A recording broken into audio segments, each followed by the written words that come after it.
Welcome back to Dr. Sucheta's interactive class. The readings given in these online practical demonstrations are not ideal. One, they are given under the situation of COVID-19. They may change during their actual practical performance due to chemical error, personal error, temperature and other conditions too.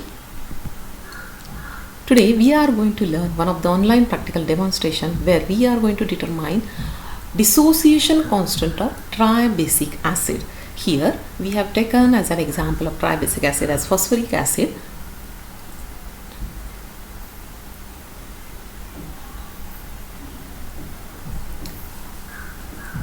An acid, a polyprotic acid, dissociates.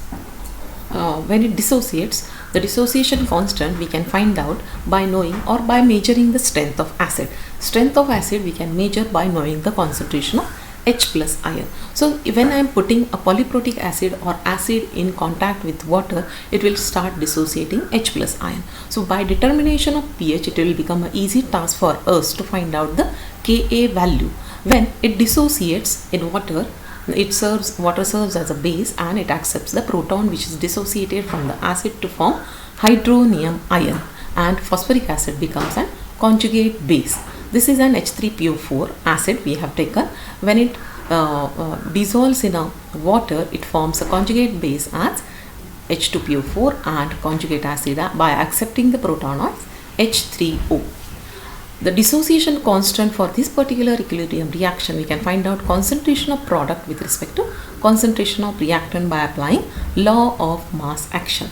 When we put the Ka term in terms of logarithmic scale to find out pKa, we can represent it as pK equal to minus log of Ka. And pH of solution we can find out easily by utilizing the glass electrode. The different ionization steps takes place during the phosphoric acid ionization constant in contact with the water are in these particular way, where H3PO4 dissociates to form H2PO4, and for this first step to form dissociation of first H plus ion to form H2PO4, we can call this as an first dissociation constant as Ka1, where concentration of product with respect to reactant, and this value provided to you over here is an theoretical value. When H2PO4 further dissociates, it forms HPO2, and for this particular state we can find out the dissociation constant as Ka2. This is the theoretical value for that particular Ka. When HPO2 further dissociate, it will form PO3 phosphate ion and along with hydronium ion. That is the third dissociation constant. The values provided here for Ka are theoretical values. This is an expected plot when we perform a titration of phosphoric acid with concentrated NaOH, where dissociation of each H plus ion will give you equivalence point with steep rise in pH values. We'll try to understand this plot as we go ahead by performing online demonstration. Before going to determine the pH of solution, we'll try to understand the apparatus which we are going to utilize. Over here is pH meter. Here I try to show you the digital pH meter with pictorial presentation. This is a power switch, digital display, a switch to adjust the temperature knob as pH is sensitive towards the temperature, and this is a calibration knob we are going to utilize when we are standardizing the pH meter. This is your glass electrode as an pH sensor. This glass electrode or pH sensor is made up of reference electrode as silver chloride and working electrode as glass electrode. So inbuilt silver wire is dipped with the HCl solution AgCl, and this is an outer glass membrane, a glass bulb which is composed of sodium oxide, calcium oxide and silica, which is highly sensitive for determination of H plus ion concentration by having such an reaction takes place at an interaction with the glass membrane and the solution with which it has been dipped in. This reference electrode AgCl will develop a constant potential,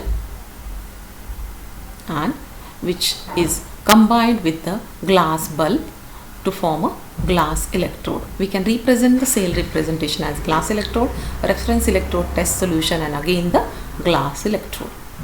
How to utilize the pH meter? We have to attach the pH meter towards the electrical supply. Keep always the glass electrode in contact with the aqueous solution to make the glass highly sensitive. If you keep hold in air as it is, it will get dehydrated and it will become less sensitive. Switch on the power, check out the temperature, adjust the temperature. Just look, the temperature knob is adjusting to, and then measure the pH of solution.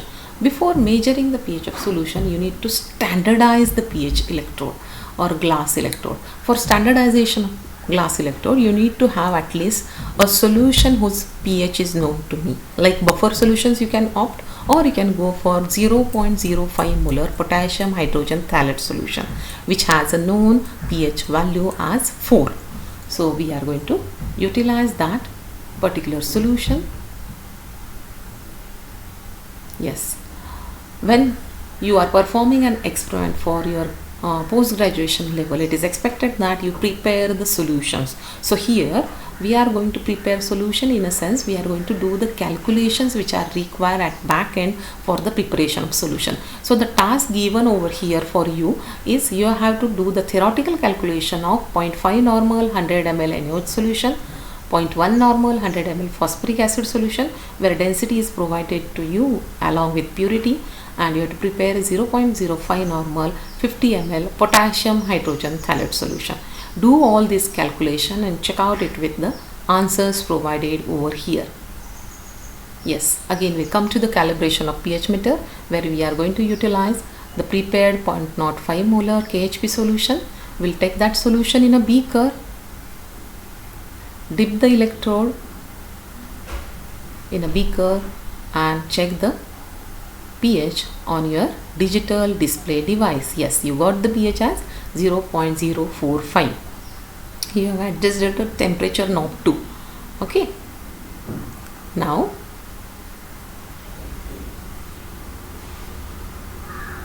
once again you can enjoy this with respect to, you can go for asymmetric potential also to check out the adjustment or standardization with respect to pH 9 or pH 7 buffer solutions.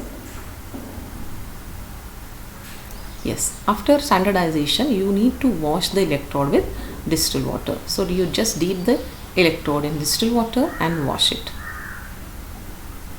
Now you have to make an arrangement for your today's experiment, where you have taken phosphoric acid solution in a beaker along with 30 ml distilled water. This addition of 30 ml distilled water just for dipping the glass bulb or glass electrode inside it for better measurement of pH values.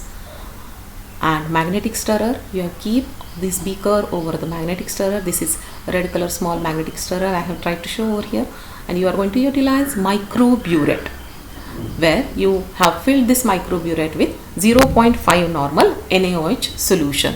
Never ever stir the solution with electrode. Always utilize a magnetic stirrer.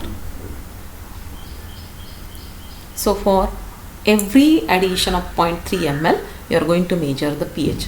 Before addition of NaOH also, you are going to measure the pH and report the data in observation table as pH values.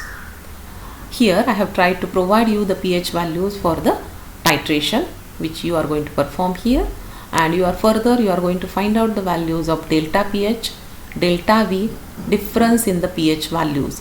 Difference in the pH values you have to find out and write it down over here.